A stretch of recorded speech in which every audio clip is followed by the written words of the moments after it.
Tož nazdar hošani, já su Neme a vítám vás u dnešního... No, teď nevím, jak to mám nazvat.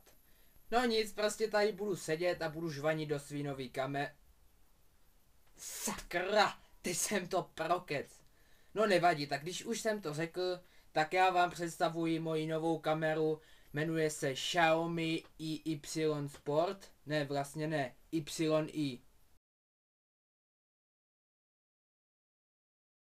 Že natáčí to jak zrcadlovka a přitom je to tak strašně levný.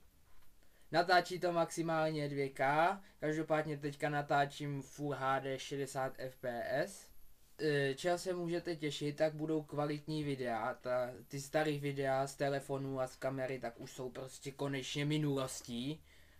Akorát teda tam ještě naházím ty zbytky z těch kamer nekvalitních a pak už se vrhneme na tu úžasnou kvalitní tvorbu. Takže pokud jste můj kanál neodebírali jenom kvůli tomu, že ty videa jsou nekvalitní, tak tam teďka ten odběr dejte.